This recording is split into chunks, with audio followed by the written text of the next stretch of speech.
Question number 42 है, assume that a tunnel is dug along a chord of the earth. अब इस case में tunnel को यहाँ पे डग कर दिया है at a perpendicular distance r/2, ये वाला डिस्टेंस r/2 है from the earth centre where r is the radius of the earth. The wall of the tunnel is frictionless, ये वॉल फ्रिक्शनलेस है। Find the gravitational force exerted by the earth on a particle of mass m placed in the tunnel at a distance x from the centre of the tunnel. तो अगर distance x पे, suppose ये वाला distance x है, इस x distance पे कोई particle है तो उस पर कितना ग्रेविटेशनल फोर्स लगेगा। तो सबसे पहले तो जो आप ग्रेविटेशन की वही वाली थ्योरी देखिए कि किसी भी सॉलिड स्फीयर के अंदर में कोई अगर पार्टिकल है तो उस पर कितना फोर्स लगता है। जहाँ पर भी है वहाँ पर आप एक स्फीयर बना लीजिए, उस स्फीयर के अंदर जो भी मास है उस मास के कारण उस पर ग्रेविटेशनल फोर्स लगता है। अब ये जो स्फीयर जो मैंने ग्रीन से बनाया उसका रेडियस क्या होगा, यहाँ से लेकर यहाँ तक ये r/2 है।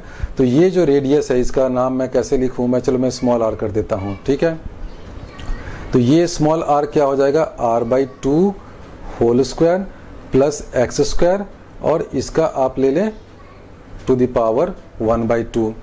अब इस स्मॉल r का जो स्फीयर है उसमें कितना मास होगा वो मास मुझे फाइंड करना है, तो उसको मैं m' लिखता हूँ। तो ये हो जाएगा this r³ divided by total mass divided by total r³, मतलब जो रेडियस ऑफ द अर्थ है। तो ये m' की वैल्यू ये आ जाएगी। तो इसको अगर मैं ऐसे लिखूं तो हो जाएगा m' will be equal to m divided by r³ into ये हो जाएगा r/2 whole square plus x square to the power 3/2। ये हो गया m' की वैल्यू। अब क्वेश्चन में मुझसे पूछा कितना फोर्स लगेगा, तो वो फोर्स हो जाएगा g इंटू m'। ये जो m' मुझे लिखना है तो m' क्या हो जाएगा, m/r³ into this whole thing जिसका 3/2 है into mass of the smaller particle divided by this distance. ये जो मैंने अभी डिस्टेंस क्या निकाला था, इस डिस्टेंस को मैंने अभी स्मॉल r नाम दिया था, जो ये वाला डिस्टेंस है, इस डिस्टेंस का स्क्वायर। तो अब इसमें देखिए नीचे में एक स्क्वायर है, ऊपर में 3/2 का टर्म है। इस पूरे एक्सप्रेशन को जब आप सिंप्लीफाई करेंगे तो फोर्स की वैल्यू हो जाएगी, वो सिंपल अलजेब्रा है, इसमें ज़्यादा कुछ सोचना नहीं है। फोर्स की वैल्यू हो जाएगी g into m divided by r³, ये तो रहेगा ही, और ये स्मॉल m हो गया उस छोटे वाले का मास, इंटू ये हो जाएगा r/2 whole square plus x square to the power 1/2। तो ये टोटल फोर्स हो गया on this small particle m, और ये किस डायरेक्शन में लगेगा, ये इस डायरेक्शन में लगेगा टुवर्ड्स द सेंटर। तो ये वैल्यू हो गया force exerted by the earth on this small particle small m। Part b में आपसे पूछा है कि find the component of this force along the tunnel. तो अलोंग द टनल लेना है, तो ये एंगल जो थीटा है, तो इसका मैं यहाँ पे ये एंगल जो बन रहा है इसका नाम दे देता हूँ थीटा। तो वो क्या हो जाएगा, f cos थीटा।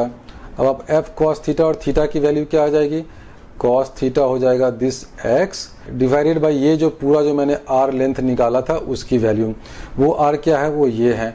तो अब जब आप f cos थीटा करेंगे तो cos थीटा क्या था, x divided by this r, ये वाला जो है। तो f cos थीटा की वैल्यू हो जाएगी g into m divided by r³ into x। ये हो जाएगा फोर्स अलोंग द टनल, ये होगा gm small m r³ x। ये x क्यों है, क्योंकि जब इस पूरे f को आप इंटू कॉस थीटा करेंगे तो कॉस थीटा में एक x बाई r टर्म आएगा, x ऊपर रह जाएगा, ये r और ये r कैंसिल हो जाएगा, सिंपल अलजेब्रा है। तो ये हो गया फोर्स अलोंग द टनल। उसी तरह जब आप लेंगे find the normal force exerted by the wall on the particle, तो नॉर्मल फोर्स का मतलब क्या है कि इस डायरेक्शन में जितना फोर्स लगा, तो इस डायरेक्शन में मतलब वर्टिकल कंपोनेंट। तो वो आप कैसे निकालेंगे, वो आप निकालेंगे जो मैंने अभी फोर्स निकाला है उसका कर दें f into sine theta. Sine theta की वैल्यू आप लिख सकते हैं, ये r/2 है तो r/2 बाई r हो जाएगा।